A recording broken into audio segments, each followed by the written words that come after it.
à tous, nous sommes en direct des 93e journées scientifiques de la FEF à Rennes, en compagnie du docteur Christophe Corpechot qui nous présente ses résultats concernant l'évolution de l'élastométrie chez les patientes avec atteinte de cholangite biliaire primitive.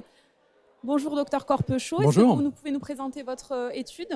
Oui, tout à fait. Écoutez, donc aujourd'hui, ce qu'on savait dans la cholangite biliaire primitive, c'est qu'à un temps T, la mesure du fibroscan était fortement associée au pronostic de la maladie, c'est-à-dire à la survenue d'événements cliniques graves.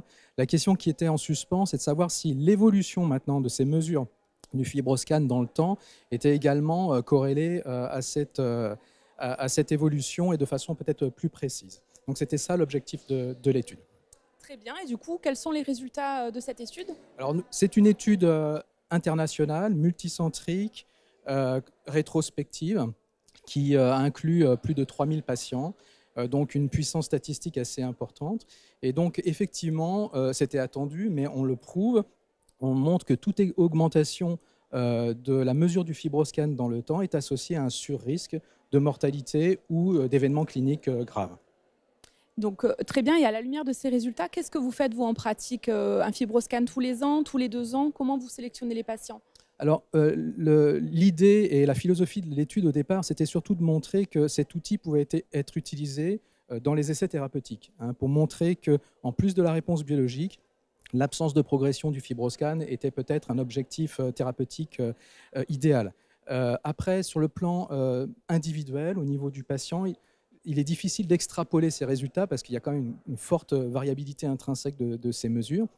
Pour autant, nous, ici à Saint-Antoine, ce que l'on fait, c'est que quand on part d'un patient à risque au départ, avec une fibrose avancée, avec un fibroscan supérieur à 10 kPa, on mesure son fibroscan tous les ans. S'il a une réponse incomplète biologique également, mais chez tous les autres patients, pas de fibrose avancée, bonne réponse biologique, on peut très raisonnablement se limiter à une mesure tous les 3 à 5 ans. Et en principe, ça suffit avec une marge d'erreur qui est quand même globalement assez faible. Mais encore une fois, l'idée, c'était de montrer, de convaincre les instances qu'on pouvait utiliser le fibroscan comme un critère de jugement substitutif d'événements cliniques graves, puisque les essais thérapeutiques sont de durée limitée et que c'est une maladie lente.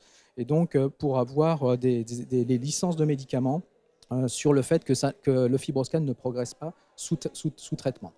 Merci beaucoup pour ces résultats très intéressants. Je vous en prie. Merci à tous. On se retrouve prochainement pour un prochain interview. Bonne journée.